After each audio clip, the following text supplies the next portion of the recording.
Bernardo at Daniel Padilla.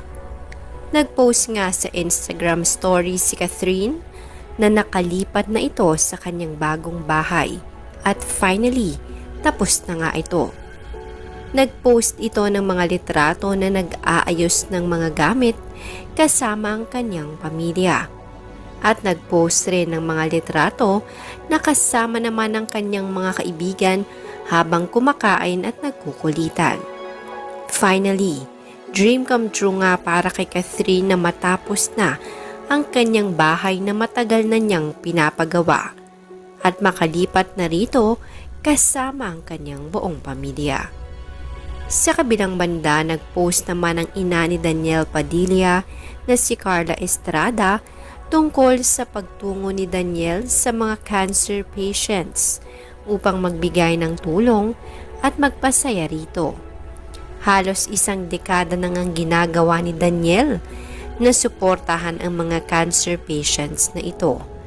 At talaga namang masayang-masaya si Daniel sa kanyang ginagawa na ito na maraming bata siyang natutulungan at napapasaya kahit pamatindi ang kanyang pinagdadaanan. May video pa nga na nagkukwento siya sa mga cancer patients. Kasama na rito ang kanyang kapatid at ang inang si Carla Estrada. Sa ngayon, makikita natin na kahit pa naghiwalay ang dalawa, ay tuloy pa rin ang buhay nila at kani-kanilang mga priorities sa buhay. Samantala, narito ang kani-kanilang mga life update.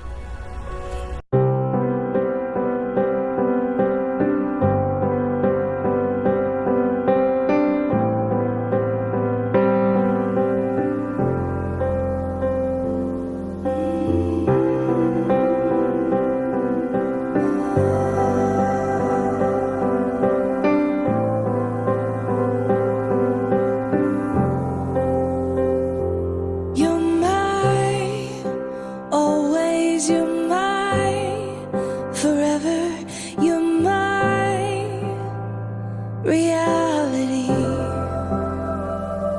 you're my sunshine, you're my best times, you're my anomaly,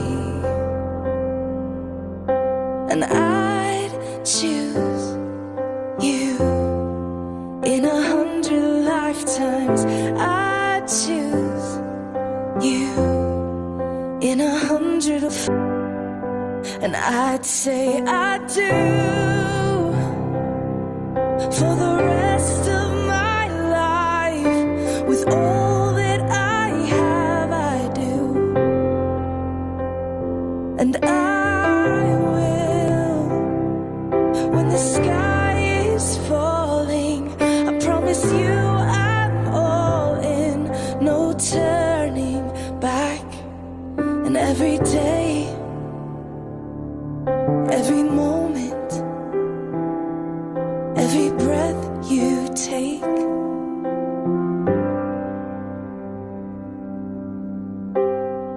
I choose you. Hi, Kat.